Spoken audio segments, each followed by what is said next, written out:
I really feel as though the NFL is telling us something, and that is that Shedeur is a game manager.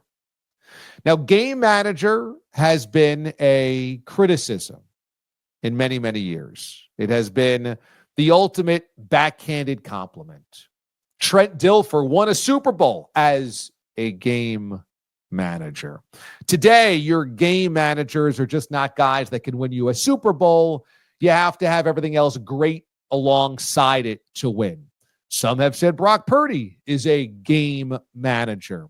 And I think what you're looking at with Shedeur is exactly that the NFL feels he's less than an A-tier QB that can change the fortunes of a team, that you have to have everything else around him to be great.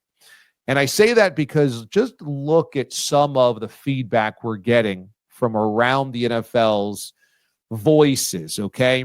Now, I'm not saying that Mel Kiper, Dan Orlovsky, or Mike Mayock or anybody are the be-all, end-all. They can all be wrong. Certainly, they all have been wrong. But look at the comps that you're getting about Shedeur. Mel Kiper Jr., Chad Pennington, game manager. Well, okay, you wouldn't take Chad Pennington number 2 overall, would you? Dan Orlovsky, Andy Dalton, game manager. You wouldn't take Andy Dalton number 2 overall. There's been kind of this drumbeat of people quoting anonymous executives saying he's a fringe first-round quarterback. Fringe first-round quarterback. Wow, I thought he was going to be the number 2 pick in the draft. This could be a draft much like 2005 when Alex Smith went 1 and then Aaron Rodgers dropped all the way into the 20s. That happens to the second quarterback in this draft. Now, I'm not saying Shedeur is going to be Aaron Rodgers, a future Hall of Fame quarterback. I'm just saying there could be a big slide between the first quarterback and then everybody else.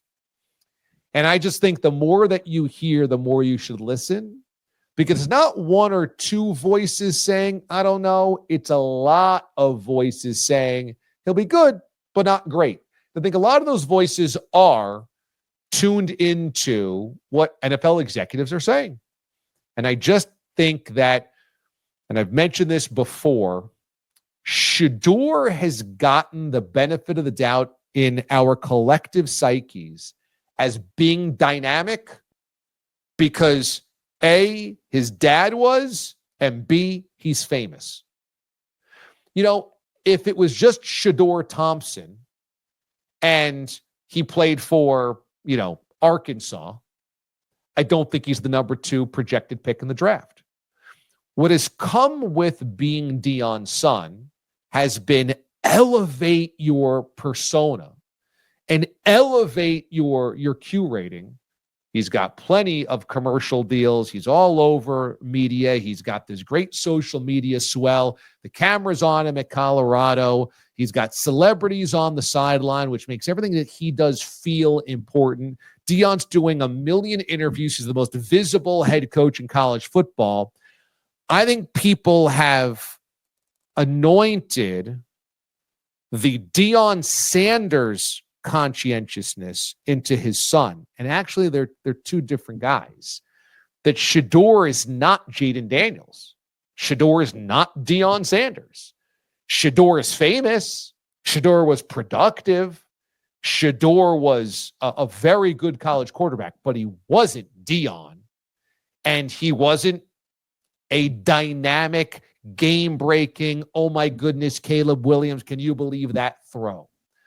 I think Shedeur has to have great coaching, good offensive line, good weapons, a good defense, and then you could potentially win with him.